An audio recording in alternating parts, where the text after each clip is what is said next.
it's safe to say it's been a pretty tough week for Boston fans. We obviously have last night where Boston was embarrassed in front of their home fans by Toronto losing 28-5 in their first game out of the All-Star break. And heading into the break, things weren't going well either for Boston as they lost consecutive games to the Yankees by double digits.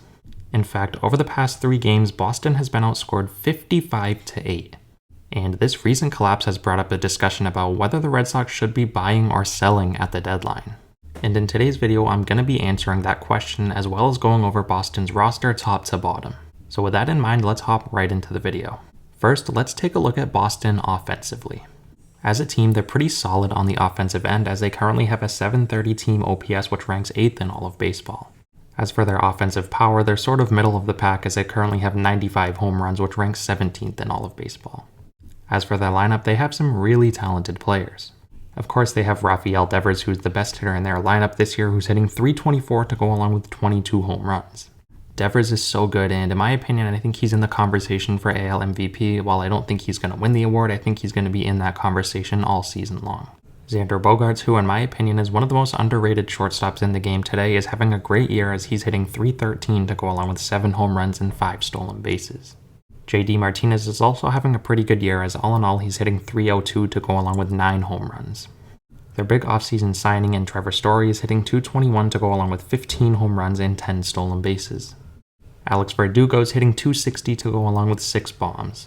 Christian Vasquez has quietly been one of the best catchers in the game this year as he's hitting .281 to go along with 8 home runs and also provides him with great defense behind the plate. As for the rest of their lineup, they have some players who get some consistent at-bats and some who are sort of platoon-type players. They have guys like Jarren Duran, Bobby Dahlbeck, Jackie Bradley Jr., Franchy Cordero, and Rob Refsnyder. So like I said before, this team is pretty solid offensively. They have a superstar in Rafael Devers and other very good players in their lineup, and all in all, I think they're one of the top offenses in the game today. Now let's take a quick look at Boston's pitching. Nate Eovaldi in 75 innings this year has a 4.3 ERA. Nick Pivetta in 108 innings has a 4.5 ERA. Michael Wacha, who is currently on the IL with a shoulder injury, has been very good when healthy this year as in 70 innings he has a 2.69 ERA. Rich Hill, while he hasn't been great, has definitely been good for what Boston was expecting out of him as in 71 innings he has a 4.2 ERA.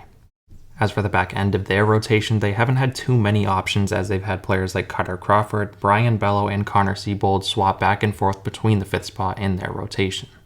And you can't forget about Chris Sale, who on the year has been injured and has only pitched in 5.2 innings this year, and he obviously just broke his pinky finger and he's going to be out for a pretty long time. So while Boston's starting rotation, like I said before, hasn't been good this year, you can blame it in part to all the injuries they've had to deal with. Chris Sale, Michael Wacha, and Rich Hill are all currently on the IL, and when you're missing 3 of your top 5 starting options, you can't expect to be too great. Now let's take a look at Boston's bullpen. As a team, they have a 4.28 bullpen ERA, which ranks 23rd. Tanner Houck, who currently is their closer in 54 innings, has a 3.15 ERA to go along with 6 saves. Garrett Whitlock in 52 innings has a 3.31 ERA as he's been a very good multiple inning reliever for Boston. And one very underrated arm in this bullpen is John Schreiber, who in 34 innings has a 1.6 ERA. Outside of those 3 arms I just mentioned in their bullpen, they haven't gotten consistent play out of any other relievers. They do have Matt Strahm and Matt Barnes currently on the IL, but it's not like either of those guys is going to save this bullpen. So as a whole, Boston is a very solid offensive team, but their pitching definitely isn't good.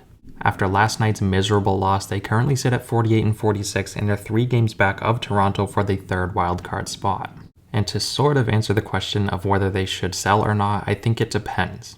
It all depends on how the Red Sox play within the next week and a half or so before the deadline. If they find a way to string together some wins and find themselves in the wildcard conversation come August, I think it's definitely worth making a run for, especially with the current roster they have. Lots of Red Sox fans are freaking out, and for good reason. The Red Sox are just getting pummeled lately, but with this roster, if they can find a way to get their starting rotation healthy and good come postseason time, I think they're capable of making a run. I mean, they were a couple games away from making the World Series last year with a pretty similar starting rotation.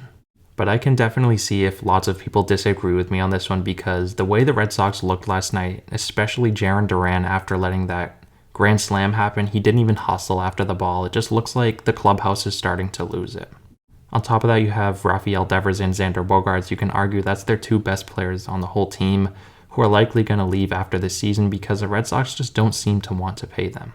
And one thing I seem to find a little weird about the Red Sox is that they seem to have no problem throwing money at free agents like Trevor Story, Chris Sale, and JD Martinez, but they don't seem to want to pay their homegrown players like Bogaerts and Devers. So to sum everything up, I think it does depend on how the Red Sox play before the deadline. If they lose a lot of games, I think they are going to sell, but if they win and even find themselves close to the wild card spot, I think it's worth keeping this team and giving it a go. Let me know what you think of Boston down below, whether you think they should buy or sell. As always, I want to thank you guys again so much for watching, and I'll see you next time.